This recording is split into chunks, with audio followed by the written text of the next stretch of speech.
tarde, 1:18. Nos enlazamos con el abogado y analista Andrés Calderón para conversar un poco sobre la coyuntura política de cara a los pocos días que faltan para esta segunda vuelta electoral. Andrés, muy buenas tardes, gracias por atender nuestra llamada.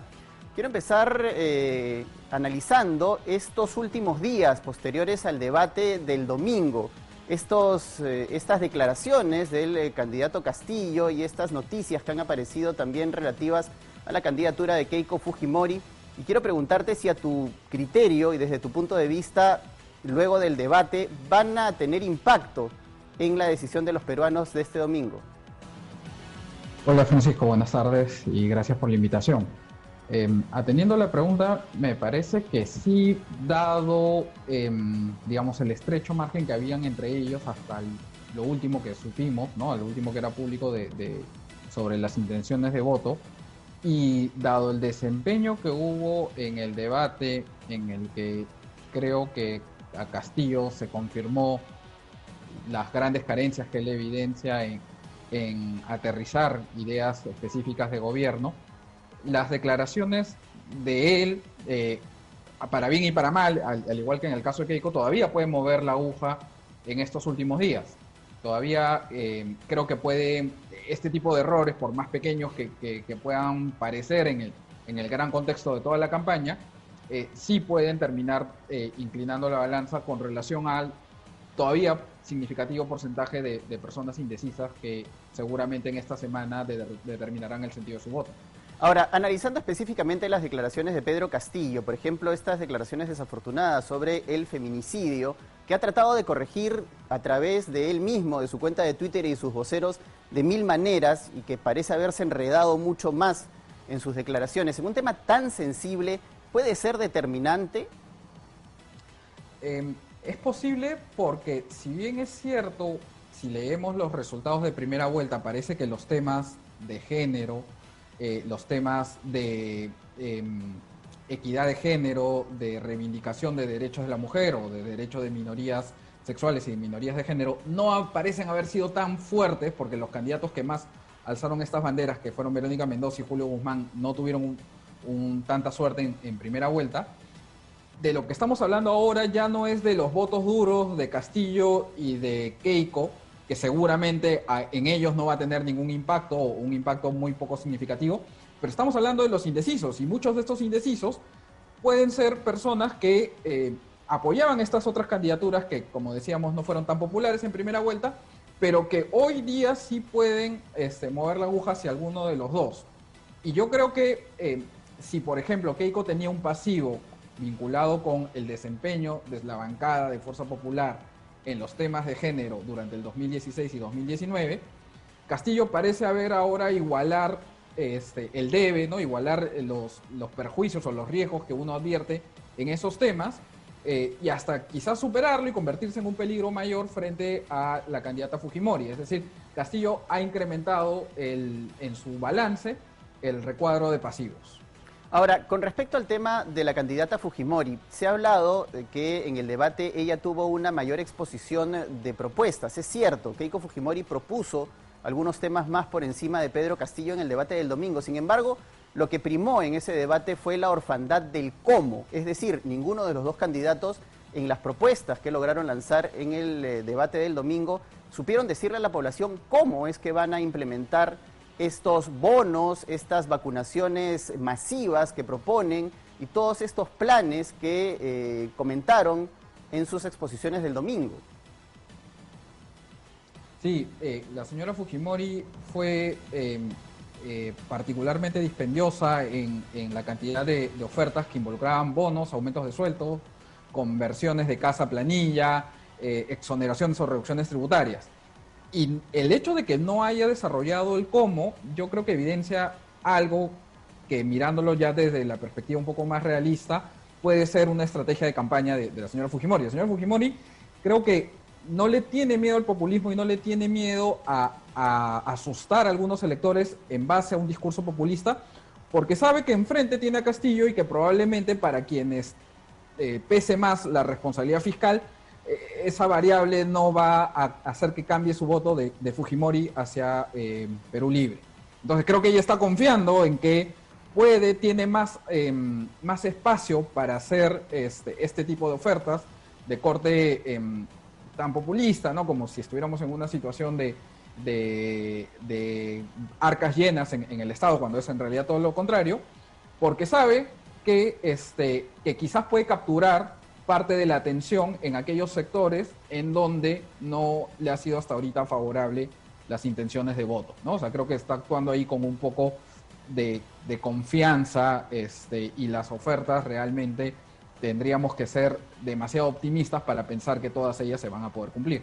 Ahora, siguiendo con Keiko Fujimori, este juramento que hace en Arequipa, precisamente en Arequipa, además con la presencia de Álvaro Vargas Llosa, Pedro Cateriano, Carlos Neuhaus y el mismísimo Mario Vargas Llosa desde España, ¿puede rendirle algún rédito a la candidata Fujimori a pocos días de la elección? No, yo creo que muy poco. La verdad es que ya intentó mover esa pieza al inicio o en las primeras semanas de la segunda vuelta con el apoyo de Mario Vargas Llosa, además con la intervención bastante sostenida que ha tenido figuras como Álvaro Vargas Llosa, Pedro Cateriano, ahora se le suma Raúl Díaz Canseco. Yo no creo que estas piezas generen mayor aprecio en justamente el porcentaje de personas que todavía no se inclinaban a favor de su candidatura.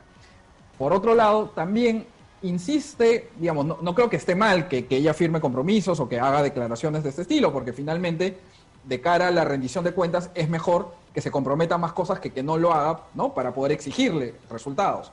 Sin embargo, creo que al insistir en esta posición, yo creo que ya tiene muy poco que ganar. Reitero la crítica que hice hace un par de semanas con relación a el momento en que ella empieza a ser un poco más enfática en estos compromisos de índole más democrático, de respeto de separación de poderes y de libertades civiles, ¿no? Creo que es un poco tarde, creo que no suena tan auténtico ahora. No tiene que retroceder, obviamente, sería una catástrofe para ella, pero de que le suma mucho, yo creo que es más bien trata de mantener lo que ya consiguió. Ahora, volviendo al tema del candidato Cerrón, y este es un tema del cual tú has hablado mucho en tus columnas en las últimas semanas, que es el tema de que Cerrón simplemente no habla con los periodistas, es decir, no da declaraciones a la prensa, cancela entrevistas constantemente y parece que en las últimas semanas el candidato Cerrón simplemente hubiera decidido no hablar con los medios de comunicación, mientras que en la otra orilla vemos a Keiko Fujimori que constantemente se para a conversar con los periodistas que siguen sus actividades y que brinda una serie de entrevistas también a los distintos medios de comunicación.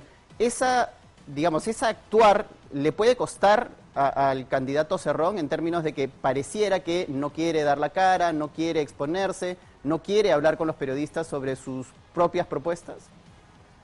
Es el candidato Castillo, sé que a veces perdón, yo el también candidato me confundo al distinguirlo, Castillo, pero ciertamente da cuenta de la tremenda sombra que irradia Vladimir Cerrón sobre él, ¿no? Yo creo que la actitud de Pedro Castillo es la que yo describía simplemente de manera ilustrativa como la de un topo, ¿no? O sea, él sabe que no le conviene jugar en la cancha mediática porque cuando se confronta con la pobreza de las ideas, con la ausencia de un plan de gobierno, con las idas y vueltas que ha habido incluso en la conformación de su equipo técnico y nuevamente las falencias, sobre todo en aquellos ámbitos donde es más cuestionable su postura, que es en el ámbito económico, queda muy expuesto. Entonces el señor Castillo ha escogido un camino que a él le resulta más fácil y más cómodo, que es victimizarse con la prensa y decir, oye, toda la prensa, sin hacer ningún distingo, ¿no? Toda la prensa está en contra mía y entonces yo no me pronuncio contra ellos. Yo creo que es un poco menospreciante hacia el público, ¿no? Hacia el electorado, más allá de la posición personal que válidamente él pueda tener sobre tal o cual medio de comunicación, pero además creo que es una soberbia que le puede costar muy caro, porque está perdiendo espacios que sí los está tratando de aprovechar la candidata, ¿no? Entonces, en la última semana, la capacidad de comunicación y de llegada que él puede tener en mítines, en desplazamientos, en determinadas ciudades, es también restringida, ¿no? Y yo creo que como estrategia, quizás en algún momento, en el inicio, pudo haberle resultado conveniente, pero a la larga creo que genera ya una mala espina, ¿no? Ya el discurso de victimización se cae un poco cuando el señor Castillo decide simplemente no rendirle cuentas a la población, ¿no? Que finalmente los medios son únicamente el canal para hacer esa tarea. Bueno, yo había mencionado a Vladimir Cerrón en la pregunta previa, pido disculpas por la confusión, es el candidato Castillo, pero quiero hablar también de Vladimir Cerrón, porque en varias formas y por varias fuentes en el Partido Perú Libre, vinculado al profesor Pedro Castillo, han tratado de desvincularse, de desmarcarse de Vladimir Cerrón. Sin embargo, aparece un tuit en el que él es el encargado de organizar el cierre de campaña del candidato Castillo mañana, a pesar de que muchísimas veces muchos miembros del equipo técnico de Pedro Castillo han dicho que Cerrón no tiene nada que ver. Incluso el mismísimo Castillo ha dicho que no lo van a ver ni siquiera de portero cuando él llega a ser presidente, si es que llega a ser presidente, ¿no? Entonces, ¿cómo ves tú la presencia de Cerrón, el fantasma del finalmente el líder del partido por el que postula el profesor Castillo? A ver, creo que la posibilidad de Castillo de desmarcarse de Cerrón expiró ya hace algún tiempo, ¿no? A estas alturas, este tipo de declaraciones, frases hechas como no lo van a dar de portero, o que esta lucha no es de Cerrón, sino del pueblo, ya suenan a excusa y suenan a algo que o bien se explica por incapacidad del señor Castillo de realmente separado de Vladimir Cerrón, o la segunda otra hipótesis, que a la cual tampoco podemos renunciar, y es que en realidad no quiere desmarcarse el señor Cerrón, es que el partido de Perú Libre es la bandera que realmente representa a la candidatura de Pedro Castillo, y que él está contento con eso. Entonces, ¿para qué pelearse públicamente con alguien a quien realmente ve como no solamente un aliado, sino como un compañero de posiciones, ¿no? de reivindicaciones probablemente en sus propias palabras? Entonces, yo creo que lo que vemos, estos mensajes de Vladimir Cerrón, estos tweets, son más intentos del propio Cerrón de recordarle a Castillo, ¿no? quién es el dueño de la cancha y quién es el dueño de la pelota, en caso él llegara al poder. Pero tampoco vemos del lado de Castillo un intento o muestras muy decididas de realmente querer mostrarnos una imagen distinta, ¿no? Y por eso es que es tan común la equivalencia entre Castillo y Cerrón.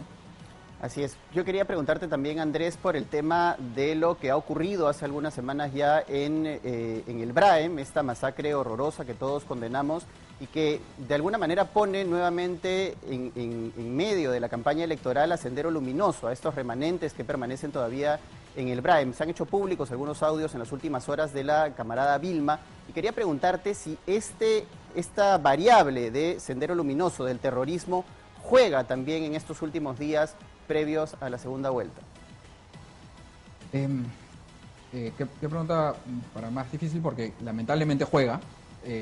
No quisiéramos que juegue, porque en realidad, ¿quién diría que en un Estado democrático donde tú tienes a dos candidatos peleando por hacerse la presidencia, a alguno de ellos les pueda jugar a favor o en contra la figura del terrorismo, ¿no? El terrorismo es el enemigo común de todos aquellos que defendemos la democracia, y se entiende que los dos candidatos a la presidencia también están en el mismo lado de esta lucha. Yo creo que en lo que puede, digamos, creo que los dos candidatos han intentado atribuirse indirectamente algún tipo de responsabilidad por el manejo de la información que ha resultado después de este lamentable atentado, ¿no? Y que eso eventualmente puede despertar ciertos temores en alguna parte de la población, ¿no? Con relación principalmente a la capacidad que tendrían cualquiera de estas dos candidaturas de luchar contra este flagelo que lamentablemente todavía no ha culminado y ha cobrado la vida de algunas personas. La última pregunta... Cuán determinante no sé si sea mucho, porque en realidad es que tampoco es que hayan lanzado muchas propuestas específicas ni cómo en este tema, ¿no? Ahora, la última pregunta que te quería hacer, Andrés, es la de los gritos de fraude, que lamentablemente hemos escuchado desde las dos orillas y que enrarecen el proceso electoral, ¿no? Cuando se empieza a hablar en medio de una campaña democrática de fraude, bueno, hay que preocuparse, ¿no? Venga de donde venga el grito de fraude. Sí, hay que preocuparse, y cuando no está sustentado en ningún tipo de evidencia realmente contundente, más bien hay que denunciar a quienes lanzan estos alaridos que deslegitiman un sistema democrático y una democracia que todavía todavía es joven y todavía es débil ante embates que hemos sufrido, ¿no? Se recordaba que en el último debate se mencionaba que este es el periodo más largo que hemos tenido de continuidad democrática, ojalá que así se mantenga, y sea político, o sean comunicadores, o sea cualquier persona que vaya a hacer este tipo de afirmaciones tan irresponsables, si es que ningún tipo de sustento, merece, creo que el reproche unánime de quienes sí confiamos en los resultados democráticos, nos gusten o no nos gusten el sentido final de ellos, ¿no? Muchas gracias, Andrés, por tus declaraciones. Aquí en 24 horas mediodía ha sido Andrés Calderón, abogado y analista político, con quien hemos conversado sobre el panorama de cara a la segunda vuelta electoral del próximo 6 de junio. Muchas gracias nuevamente, Andrés. Vamos a continuar con más. Les contamos